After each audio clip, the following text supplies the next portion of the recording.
السلام علیکم ورحمۃ اللہ۔ ایم کے ٹی حاضر خدمت ہے۔ کیسے ہیں آپ لوگ؟ امید ہے خیریت سے ہوں گے۔ آج میں آپ کو بچوں کی تربیت کے حوالے سے کچھ کہنا چاہتا ہوں۔ میں حیثیت معلم جو میں نے دیکھا، جو تجربہ کیا زندگی میں، بچوں کی تعلیم پہ بہت زور ہے لیکن تربیت پہ نہ ہونے کے برابر ہو گیا ہے۔ یہ ایک طرح کی بڑی بدقسمتی بھی کہہ لیں اس کو، ایک المیہ بھی ہے ہمارا کہ ہم نے معاشرے سے جو کچھ اپنے بڑوں سے سیکھا وہ آگے نہیں دیا، نہ دے رہے ہیں۔ ہم پہ جو سختی تھی تربیت کے حوالے سے وہ اپنے بچوں کے ساتھ نہیں کرتے۔ نرمی ہونی چاہیے، محبت کا تقاضا ہے، یہ تو بالکل قدرتی ہے، لیکن کوئی نہیں کہتا بچوں کو مارو پیٹو۔ لیکن جو ہمارے دین میں طریقہ سکھایا گیا ہے کہ 7 سال تک بچے کو جان سے لگا کے رکھو، سینے سے لگا کے رکھو، پیار دو۔ 7 سال کے بعد سے 15 سال تک اس کو غلام بنا کے رکھو، یعنی اس کو فرما برداری سکھاؤ، حکم کو ماننا سکھاؤ، ادب سکھاؤ، جیسے غلام کرتا ہے۔ غلام سے مراد نہیں اس پہ ظلم کریں، جو کانسیپٹ ہے ہمارا۔ اور اس کے بعد جب وہ فرما بردار بن جائے تو 15 سال کی 16 سال کی عمر کے بعد سے تھوڑا سا اس کو چھوڑو، اس پہ نظر رکھو، ایک چیک رکھو کہ وہ کیا کر رہا ہے، کہاں جا رہا ہے، کس سے ملتا ہے، کیسے دوست بناتا ہے، اس کے سوشل کانٹیکٹس کیسے ہیں۔ بالکل گھر میں بند رکھنا صحیح نہیں ہے، باہر نکلنا بھی ضروری ہے، بالکل باہر چھوڑ دینا بھی صحیح نہیں ہے۔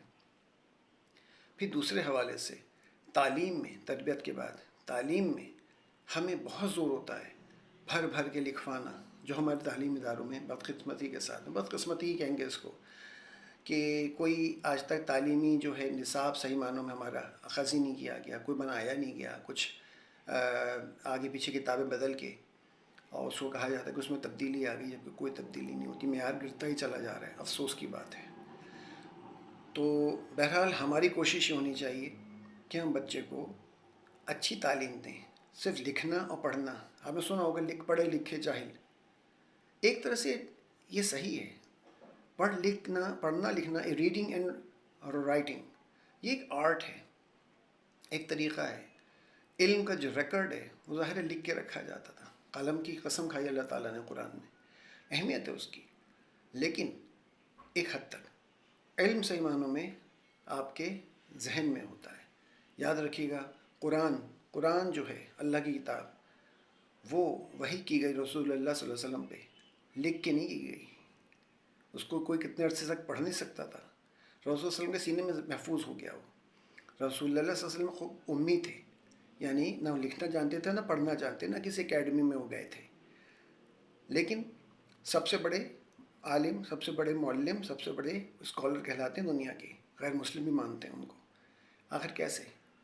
اس کا ثابت ہوا کہ لکھنا اور پڑھنا علم کو محفوظ کرنے کے لیے ہے۔ ہمارا سارا زور بچوں کے اپنے لکھنے اور پڑھنے پہ لگ جاتا ہے، اور وہ رٹیفیکیشن کر کر کے پیپر دیتے ہیں، پیپر پہ اللہ معاف کرے ایسے آتے ہیں۔ اس کا طریقہ کاری بالکل ہی غلط ہے۔ اس سے اس کی ٹیلنٹ، اس کا علم نہیں پتہ چلتا، اس کی صلاحیت نہیں پتہ چلتی۔ ایک حفظ کر کے آ جاتا ہے۔ قرآن کا حفظ ایک الگ چیز ہے، اور باقی چیزوں کا حفظ ایک حد تک صحیح اور زیادہ نہیں ہے۔ تو علم بڑھائیں اپنے بچوں کا، ان کو نالج دیں، بھر بھر کے لکھانا، کتابیں بھرنا۔ یہ میں ان سے بھی کہوں گا جو ہمارے مدرس ہیں، جو اساتذہ کرام ہیں۔ آپ دیکھیں کالج میں لیکچر دیتے ہیں، وہ چلے جاتے ہیں، لکھنے والے لکھتے نوٹ کرتے ہیں پوائنٹس، اور وہ علم ہوتا ہے پھر اپنے نوٹس بنائیں، لکھیں تو وہ قابل بنتے ہیں۔ لیکن بورڈ پہ لکھ دینا، بچوں کو اتار لو، اس کو رٹ لو طوطے کی طرح، تو اس طرح علم نہیں آتا۔ تو لکھنے پر اور ریڈنگ پہ زور دینے، بالکل پڑھیں، بالکل آنا چاہیے، پڑھنا اچھا پڑھنا آنا چاہیے، لکھنا آنا چاہیے۔ لوگ بعض درخواست دوسروں سے لکھواتے پھرتے ہیں، خود آنا چاہیے، وہ بھی ہم نہیں سکھا سکتے۔ بچوں کی ایک زبان نہیں ہے، اردو کو رومن میں یعنی انگریزی کے الفابیٹ سے لکھا جاتا ہے کہ اپنے الف بے حروف تہجی اردو کے موجود ہیں، لیکن اس کے باوجود ہمیں ان چیزوں پہ غور کرنا چاہیے کہ ہم کہاں غلطیاں کر رہے ہیں، اور بچوں کے علم میں اضافہ کریں کہ جب اس کو پوچھو تو وہ سوچے، فکر کرے۔ جیسے قرآن میں ہے تتفکرون، جگہ جگہ پر ہے کہ تم غور کرو، تم سوچو۔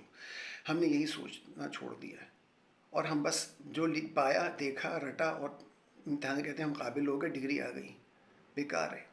اگر آپ واقعی اپنے بچے کو قابل بنانا چاہتے ہیں اور ایسا ذمہ دار معاشرے کا شہری اور اچھا مسلمان، اچھا انسان بنانا چاہتے ہیں تو اس کے علم میں اضافے کے لیے اس کی نالج بڑھائیے، اس کا علم بڑھائیے، اس کو اتنا آؤٹ پٹ ملے کہ آپ کو سننے میں جو کچھ بتائے وہ پھر آپ کو پتہ چلے گا وہ کیا جانتا ہے. اس سے پوچھیں، سوال کریں، اس کو ٹاپک دیں کہ بھائی یہ کرو، یہ کیا ہے، اس پہ لکھو، اس پہ سوچو، اس کو بتاؤ. اور ڈبیٹس ہونی چاہیے جو ختم ہو گئی ہیں، ڈسکشنز ہونے چاہیے جو کہ گھروں میں ہونے چاہیے، محلے پڑوس میں ہونے چاہیے، بجائے کہ ادھر ادھر ٹائم ضائع کریں. تو اس پر زور دیں، ان شاء اللہ تعالیٰ آپ کا بچہ ایک اچھا انسان، ایک قابل اور ایک اچھا مسلمان بن کے ہوگا. السلام علیکم ورحمۃ اللہ.